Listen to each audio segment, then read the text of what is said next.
there, and welcome to our talk today. I'm here with Claire, and we are going to be discussing and sharing information about the new moon that passed recently on July 5th.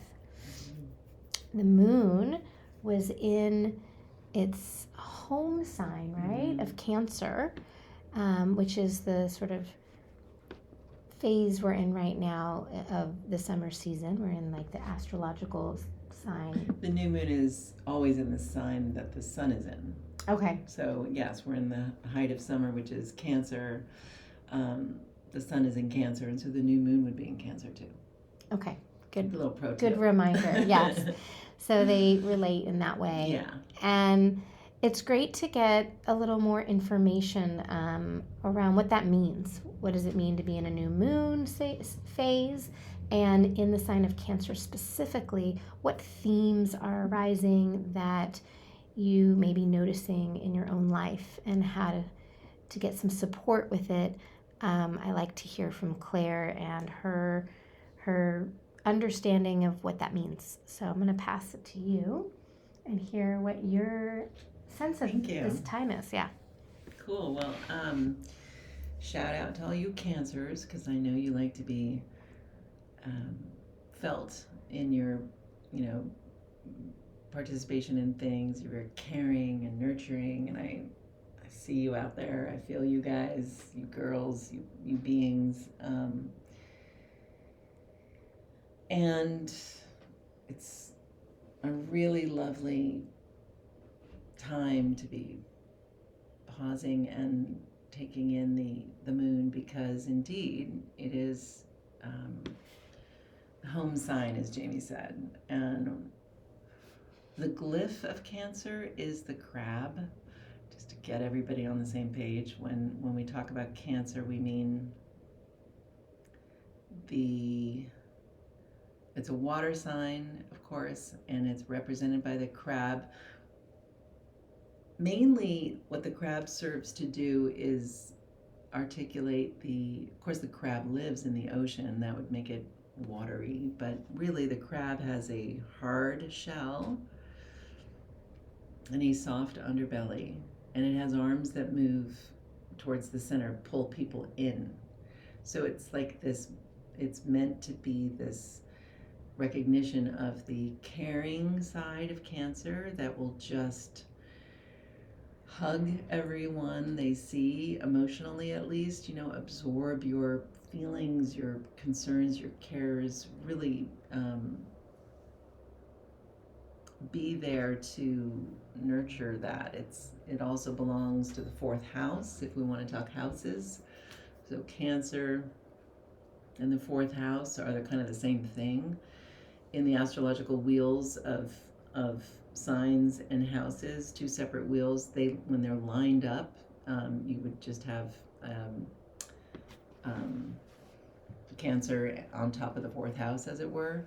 And if planets were going to be assigned, parking spots, in a sort of before the game starts, let's say when everything's lined up, the moon would be sitting there. That the moon sort of belongs there too, as Jamie was saying. So that's how I think of it, that the moon and Cancer and the fourth house all mean the same thing. And the thing that they mean is, like, first of all, it's the first water sign in the progression of signs on the astrological wheel.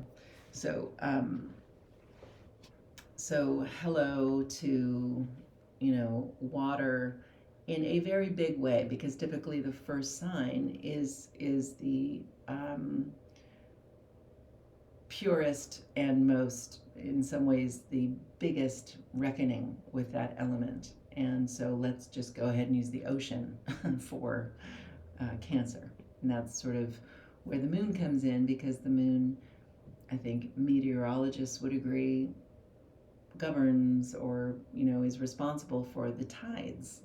So there's a deep connection between the moon and the ocean, even in the worlds that astrology plays no part in consciousness.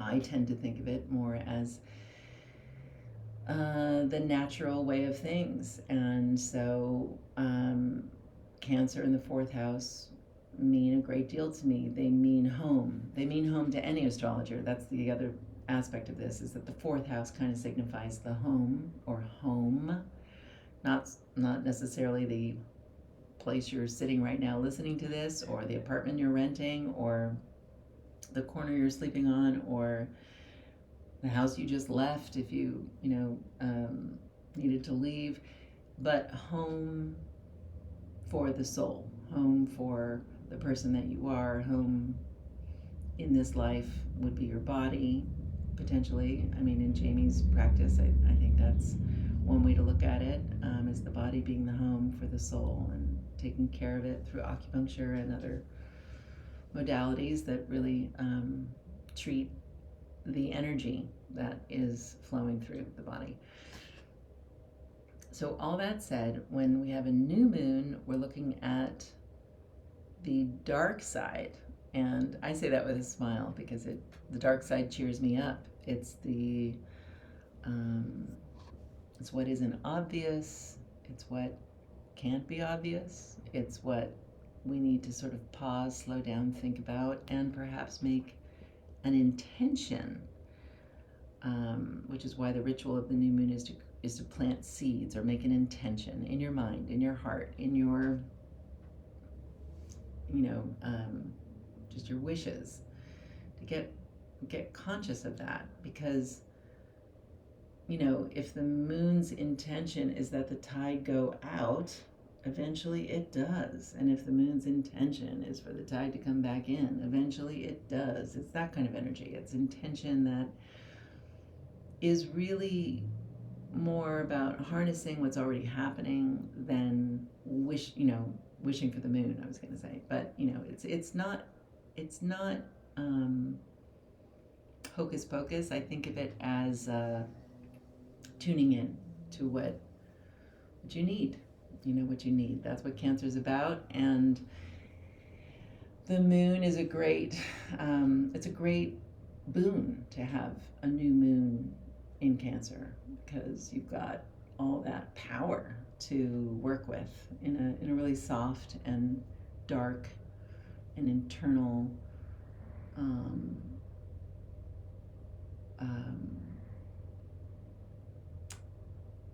like this way that I think is existential, let's say, as opposed to real because the sun is shining on it and you can see it, like a car or something. I mean, cars are real, but they're not what you're feeling. What you're feeling is real. This existential or experienced life is what the new moon is really good for. And so it's really supported by being in Cancer. And then I wanted to just say two things. Well, one thing about the full moon. Normally, Jamie and I weave in and out of this cycle, which is, just one aspect of the moon cycle, but we generally convene at the full moon and the new moon, and that's every 2 weeks.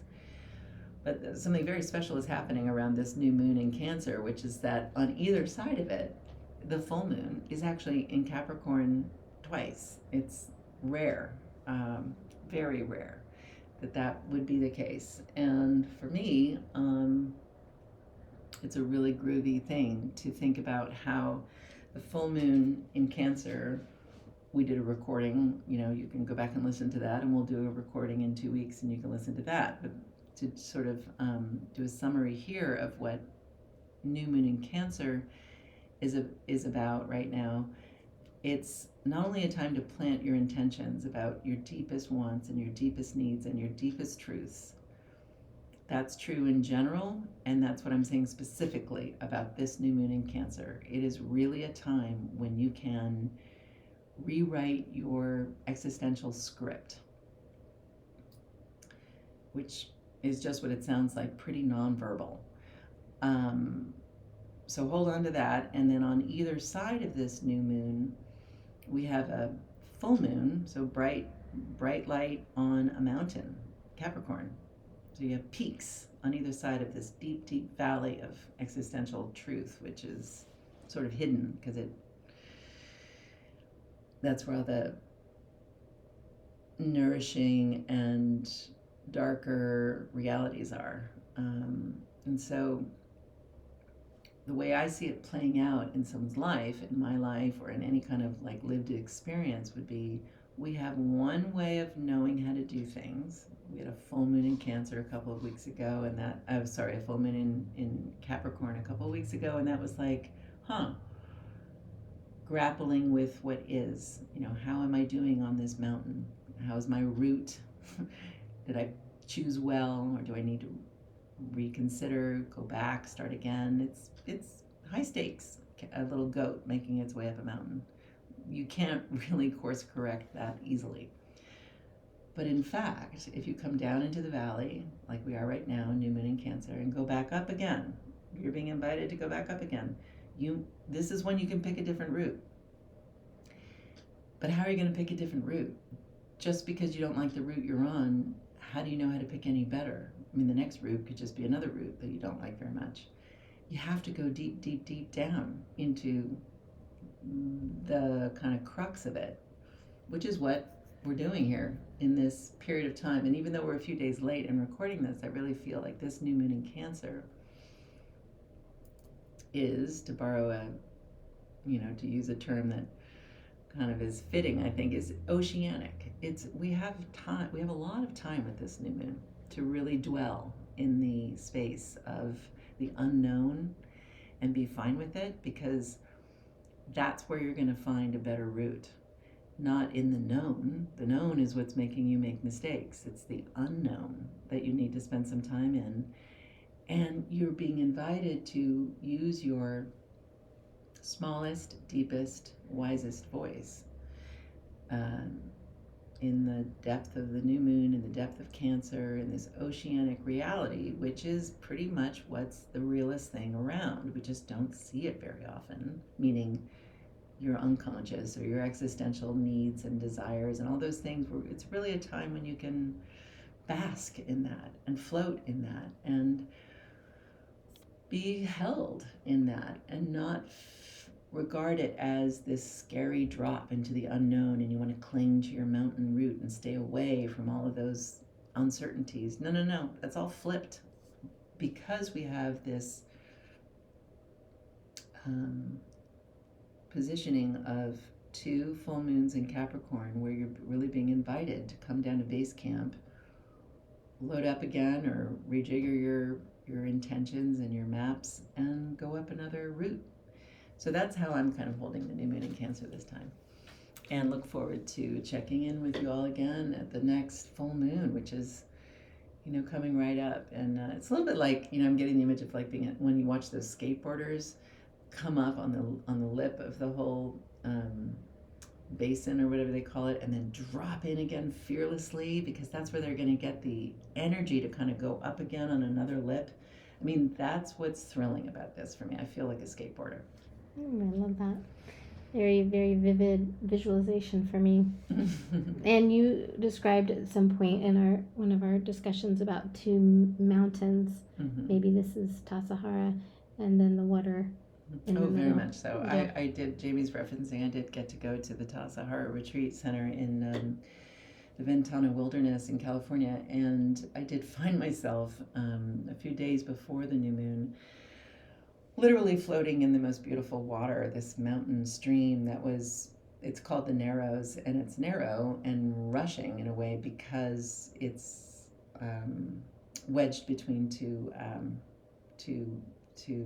mountains. I don't know the geological terms, but something happened, and there was this beautiful, beautiful narrow passageway between rocks. I mean, these mountains are like Rocky Mountain. They're very rocky. They also have beautiful trees coming out of the rocks with beautiful foliage, but it's a really rocky experience on either side. And it was so hot that I had to be in the water, and I was floating in the water in these pools that were created. As you can imagine, it was the most prettiest stream I've ever been in. And as I was floating, mostly submerged in one of the pools there, I really, really felt, people say that the veil is thin in some places. I felt almost no veil, where I felt like the natural world was sort of, because it was, holding my body and my whole existence in this truth of, on either side of life, the lived experience, there are these hard truths, these rocks, these obstacles, or security. Sometimes we like to feel like things are predictable or whatever, but there's a difference between an earth element, which I was really squished in between two very different, facets of an earth reality, and then this water that really has its own universe. It's not always safe. It's takes lives. It's dangerous in some parts, and it's also so incredibly nurturing and beautiful and soft and um, um, something more than welcoming. It's just so. It's nature. It's just such a. It's just such a. It's home. It felt like home. The way the womb feels like home. That kind of water. So I felt that in a moment that I shared with Jamie, where I thought, oh my gosh, this is like the new moon in Cancer, because I'm between these two mountains, literally, of the Capricorn full moon of 2 weeks ago and the Capricorn full moon that's coming. But here I am floating in the water like a womb in nature, and it felt pretty rad. And I also wanted to just, as if you're into the visuals, many people know this image. I have no idea who to credit it to, where it's about seeing one image and then it changes. So it's two profiles, and then those two profiles are also together the outline of a goblet or a cup. And that also came to me in this period of time, let's say, the last couple of moons, where I'm feeling like reality can shift like that, which is a very water thing. Water is all about, the element of water is about being flexible, because that's really true about how we live our lives. We don't realize it because we think of it in terms of education and job and housed or unhoused, or have not, or nighttime and daytime and good and bad. But really, truly, we're actually living a much more mutable existence in a watery sense, in terms of how we feel about things, or how we would like to feel and don't feel, or how we feel cared for or don't feel. We deny a lot of that, and that's why there's a lot of psychotherapy these days. But I felt that this moment in time was really well represented also by that image, if you can follow that image, where the mountains in a way are the profiles of the people. And then when you finally get that it's actually a goblet, you're kind of more in a water zone of seeing, oh, this is a container, a vessel, something holding me. But the whole experience of going from one to another is one of transcendence. It's one of being able to transcend what you think today and then think something else tomorrow. It's completely different. Your mind has changed. You believed something once and now you believe something completely different, and you almost don't recognize yourself, but you're the same person. That's what I feel a transformative experience like new moon in Cancer can afford, because it is like birth or rebirth, or you're going from one reality of being in a womb to another reality of being outside of a womb, but it's still you. And it was you before you entered that body, if you want to think that way, and it'll be you after you leave this body. It's Cancer new moon is a really profound passageway, and the way that can be expressed most likely in a living being is you go from one mountain, Capricorn full moon, to another mountain, Capricorn full moon, but in the middle something has changed. Got a little music in the background.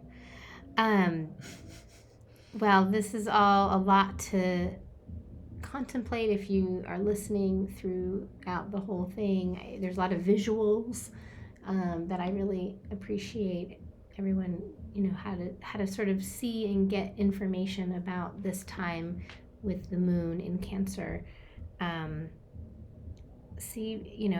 Based on what you shared, it feels like a very rich time to do some potential deep dive in some way for yourself, of excavating whatever's wanting to come forth. I would say it a little differently. I would also just add that the moon in Cancer and fourth house, it's all about being home. It's a gentle feeling, and so you don't have to challenge yourself in any way.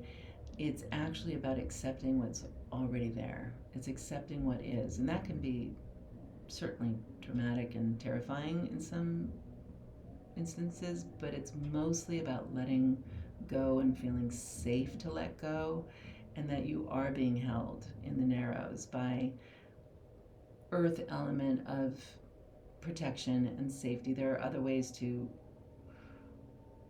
other um, phenomenological things going on with these two full moons in Capricorn that I feel are protective. So you don't have to do anything. You might just allow yourself in a very gentle, invitational way to feel some things. Okay, well, signing off, and we will see you in the next full moon, as Claire mentioned, back in Capricorn. All right, have a good evening, day, wherever you are. Yes, peace out.